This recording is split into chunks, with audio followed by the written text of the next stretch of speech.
Hello YouTube family, welcome back to all about English. तो हमारे English language course की एक और वीडियो के साथ आपके सामने हाजिर हूँ। तो चलिए अपना लेसन शुरू करते हैं। आप मुझे एक बात बताइए कि बहुत बार हम किसी इंसान के बारे में बात कर रहे होते हैं, तो अपनी बात में हम कितनी बार उस इंसान का नाम लेते हैं, या अगर आप किसी चीज़ की बात कर रहे हैं तो आप कितनी बार उस चीज़ का नाम लेकर उसे मुखातिब करते हैं, राइट?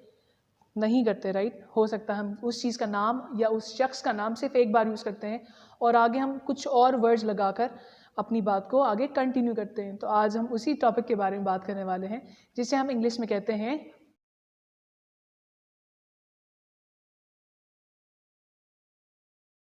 अब यही है जो हमने नाउन प्रीवियसली पढ़े थे। नाउन क्या होते हैं?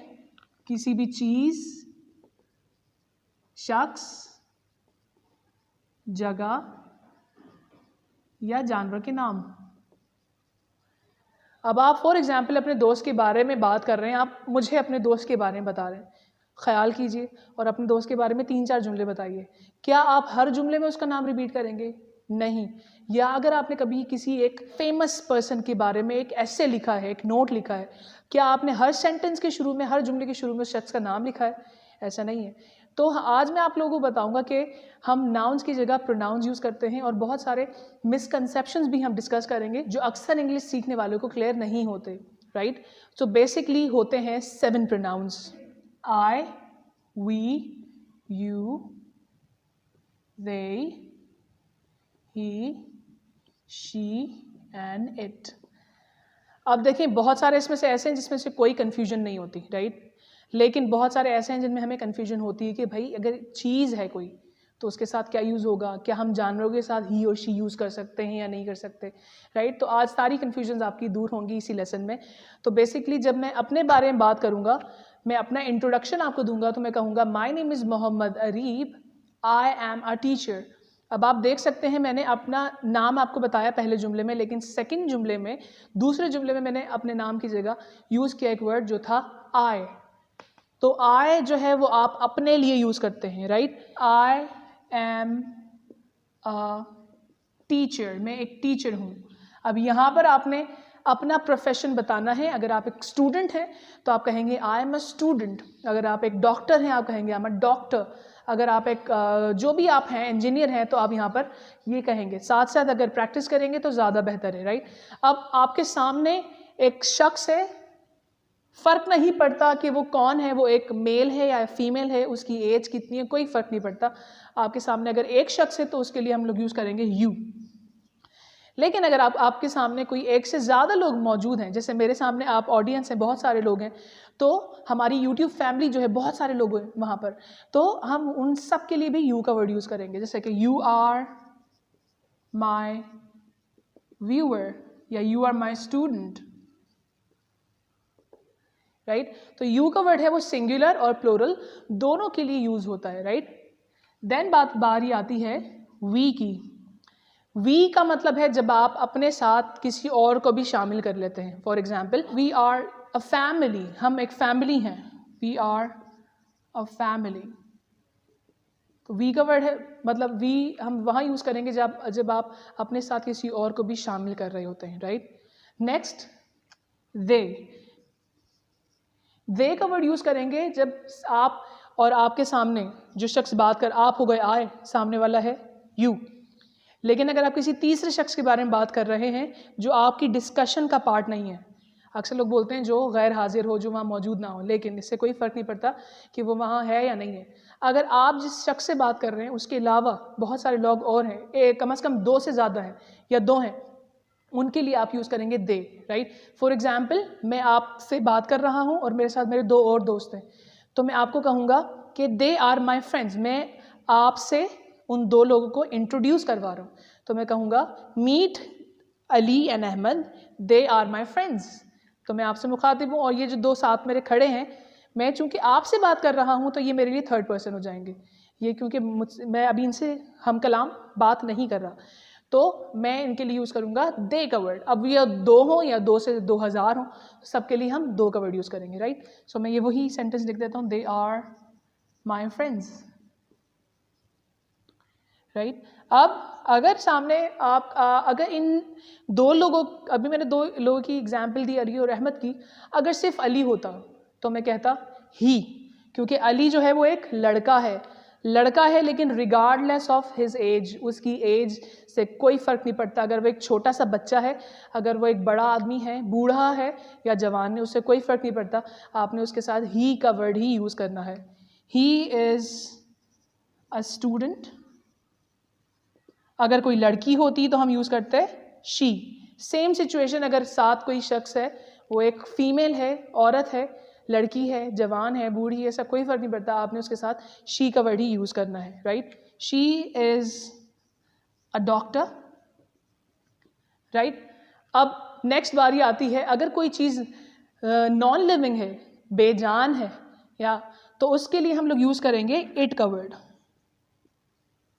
फॉर एग्जाम्पल, मैंने नया फ़ोन ख़रीदा है, मैंने कहा आई have a new phone and it is expensive, तो मैंने इट का वर्ड यूज़ किया है अपने फ़ोन के लिए, राइट, जो कि एक नॉन लिविंग थिंग है, एक बेजान चीज़ है।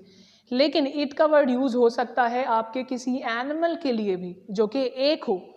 फॉर एग्जाम्पल, मैंने अपने मोबाइल के लिए it is expensive.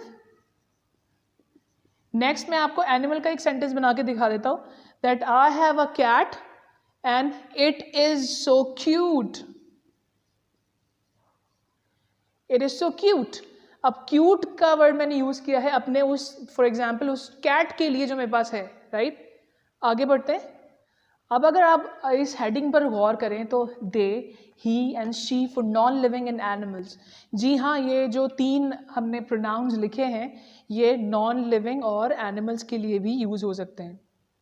For example, मैंने अभी आपको एग्जाम्पल दी इट की, कि आई have a phone, I have a new phone, it is expensive, right. लेकिन अगर मैंने दो फ़ोन ख़रीदे होते तो मैं कहूँगा I have two new phones, and यहाँ पर अब मैंने यहाँ एक के लिए इट का वर्ड यूज़ किया था, एक से ज़्यादा हो जाएंगे तो हम ये यूज़ करेंगे दे आर एक्सपेंसिव, राइट। तो मैंने कहा फ़ोन्स का वर्ड यहाँ पर यूज़ किया, तो दो हैं, दो से ज़्यादा हों, 2000 हों, 2 लाख हों, कोई फ़र्क नहीं पड़ता, एक से ज़्यादा होने चाहिए, तो आप दे का वर्ड नॉन लिविंग थिंग के लिए भी यूज़ कर सकते हैं, राइट। लाइकवाइज आप दे का वर्ड एनिमल्स के लिए भी यूज़ कर सकते हैं, राइट। मैंने कहा आई हैव 2 kittens,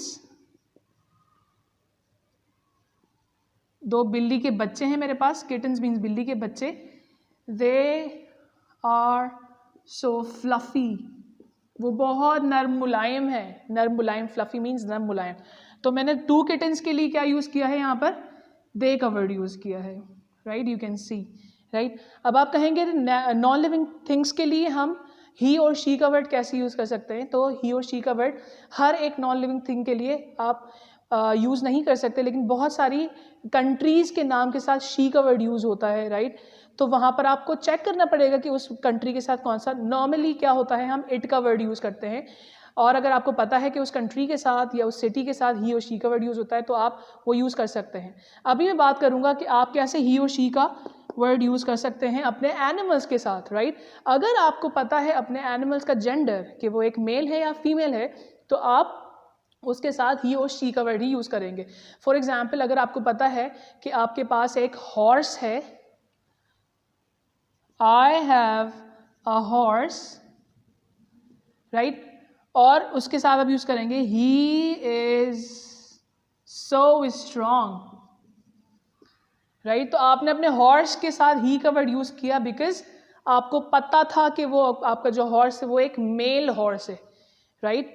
इसी तरीके से बहुत सारे एनिमल्स हैं, जैसे कि मैंने कहा ही है, सॉरी हम लोग आई ही रखते हैं ताकि और कन्फ्यूजन ना हो, आई हैव अ काओ, अब काओ का वर्ड यूज़ करते हैं हम लोग फीमेल गाय के लिए, right. She is white, she is white, अब मैंने शी का वर्ड यूज़ किया है, इसका मतलब ये है कि मैंने आपको बता दिया कि वो है एक female, right. So I hope आपकी ये कन्फ्यूजन थोड़ी सी क्लियर हो गई हो।